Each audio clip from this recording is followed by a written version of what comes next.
Hi friends, உங்கள் ஸ்நேகிதியோட இந்த வீடியோவில் நம்ம பார்க்க போகிறது கடலைப்பருப்பில் செய்கிற ஒரு டிஃபன் சாம்பார். வாங்க எப்படி பண்ணுறதுன்னு பார்க்கலாம். 1/2 கப் கடலைப்பருப்பு எடுத்து ஒரு 1 hour ஊற வச்சு வச்சுருக்கேன்.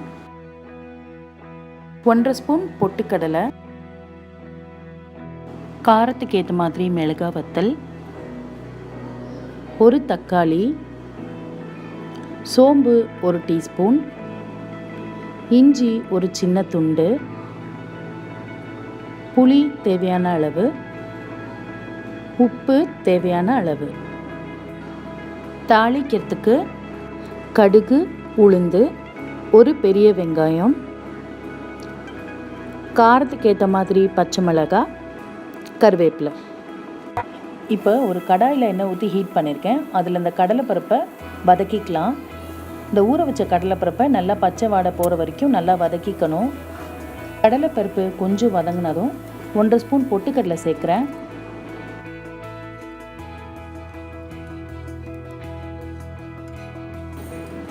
இது இப்போ நல்லா வதங்கிடுச்சு.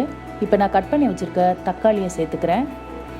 தக்காளி நல்லா வதங்கணும். இங்கே பாருங்கள், இது நல்லா வதங்கிடுச்சு. இப்போ இதை ஸ்டவ்வில் இருந்து ரிமூவ் பண்ணிடலாம். இதை கொஞ்சம் நேரம் ஆற வைக்கலாம். இதை இப்போ அரைச்சிக்கலாம்.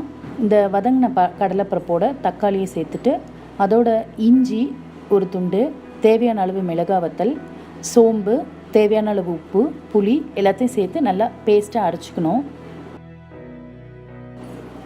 இங்கே பாருங்கள், இதை நல்லா இப்போ பேஸ்ட்டாக அரைச்சிருக்கேன். இதை ஒரு பாத்திரத்தில் மாற்றி தண்ணி ஊற்றி கரைச்சிக்கலாம். ரொம்ப திக்காகவும் இல்லாமல் ரொம்ப தண்ணியாகவும் இல்லாமல் ஒரு மீடியம் கன்சிஸ்டன்சியில் கரைச்சிக்கிறேன்.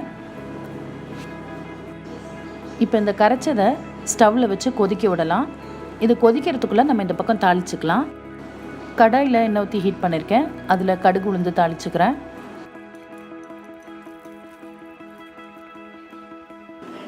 அடுத்ததாக அதில் வெங்காயம், பச்சை மிளகாய், கருவேப்பிலை சேர்த்துக்கிறேன்.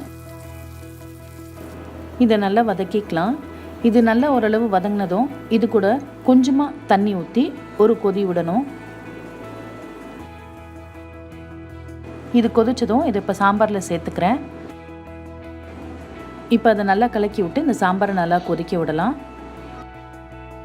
இப்போ பாருங்கள், இந்த சாம்பார் நல்லா நொறு கூட்டி கொதி வந்துடுச்சு. இது இப்போ ரெடி ஆயிடுச்சு. இது ஸ்டவ்வில் இருந்து ரிமூவ் பண்ணிடலாம். இட்லி, தோசைக்கு தொட்டு சாப்பிட்றதுக்கு ஒரு சூப்பரான சைட் டிஷ் ரெடி ஆயிடுச்சு. நீங்களும் ட்ரை பண்ணி பாருங்கள், ரொம்ப டேஸ்ட்டாக இருக்கும்.